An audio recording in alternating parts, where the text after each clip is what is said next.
ناظرین، افطاری میں کون سا کھجور کھانا چاہیے؟ سنت رسول صلی اللہ علیہ وآلہ وسلم میں آپ کے لیے کن کن بیماریوں سے نجات کا آسان حل موجود ہے؟ رمضان المبارک وہ مہینہ ہے جس میں کھجور کا استعمال سب سے زیادہ کیا جاتا ہے۔ پوری دنیا میں کھجور کا بے تحاشا استعمال رمضان میں ہی ہوتا ہے، کیونکہ یہ سنت رسول صلی اللہ علیہ وآلہ وسلم ہے اور رمضان کی خاص سوغات ہے۔ یوں تو کھجور پورا سال ہی مارکیٹ میں نظر آتی ہے، لیکن خاص طور پر رمضان کی بابرکت مہینے میں ہر مسلمان گھرانے میں اس کا استعمال انتہائی عقیدت سے کیا جاتا ہے۔ پوری دنیا میں مصر اور خلیج فارس میں اس کی پیداوار سب سے زیادہ ہے۔ یہ ہمارے نبی صلی اللہ علیہ وسلم کا پسندیدہ پھل تھا اور وہ اسے کھانا پسند فرماتے تھے۔ بعض اوقات ان کے گھر میں کھانے کو کچھ نہ ہوتا تو صرف کھجور ہی ان کا کھانا ہوتا تھا۔ اس لیے تمام مسلمانوں کے لیے اللہ نے اس پھل میں برکت رکھ دی ہے۔ اس میں کئی بیماریوں سے نجات ہے۔ یہ پھل 6000 قبل مسیح سے کاشت کیا جا رہا ہے۔ فوری توانائی کا بہترین ذریعہ ہے۔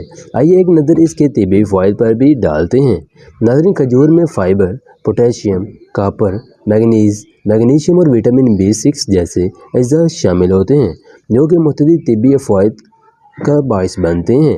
افطار کے وقت شدید گرمی اور کمزوری سے جب آپ کا جسم نڈال ہوتے ہیں تو کھجور آپ کی فوری توانائی کا ذریعہ بن جاتی ہے۔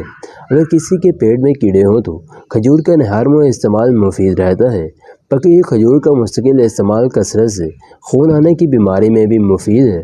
یا قددوں کی خرابی، جوئیوں کی سوزش، غذائی کمی اور ہیموگلوبن کی کمی سے پیدا ہو جاتی ہے۔ کھجور ان سب کا مکمل علاج ہے۔ مدینے میں پیدا ہونے والی اجوا کھجور کا گٹلی سویت استعمال دل کی بیماریوں میں مفید ہے، شریانوں کی رکاوٹ کو دور کرتی ہے۔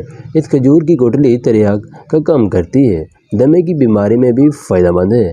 کھجور کا مسلسل استعمال اور اس کی پیسی ہوئی گٹلیاں دل کے بڑھ جانے میں مفید ہے۔ یہی نسخہ کالا موتیا کے مریضوں کے لیے بھی فائدہ مند ہے۔ طبیعت کی TB میں بھی مفید فائدہ پہنچاتی ہے، کیونکہ اس سینے سے بلغم کو خارج کرتی ہے، پرانے سے پرانے قبض کو بھی ختم کرتی ہے۔ اس میں موجود فائبر آنتوں کے فعال کو تیز کرتا ہے۔ اس مقصد کے لیے کھجور کو ایک گلاس پانی میں رات بھر پڑا رہنے دیا جائے تو بعد میں اس پانی میں انہیں حل کر کے شربت کی صورت میں صبح کے وقت پی لیا جائے تو یہ بہترین قبض کشا دوا کم کرے گی۔ شیرخوار بچوں کو بھی کھجور چبا کر دی جائے تو ان کی بھی صحت اچھی ہوتی ہے۔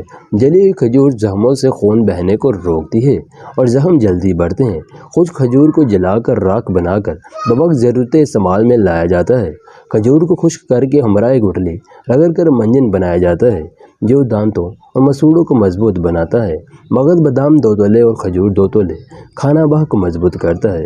کھجور کو دھو کر دودھ میں ابال کر دینا زچگی کے بعد کی کمزوری، بیماری کے بعد کی کمزوری کو دور کرتا ہے۔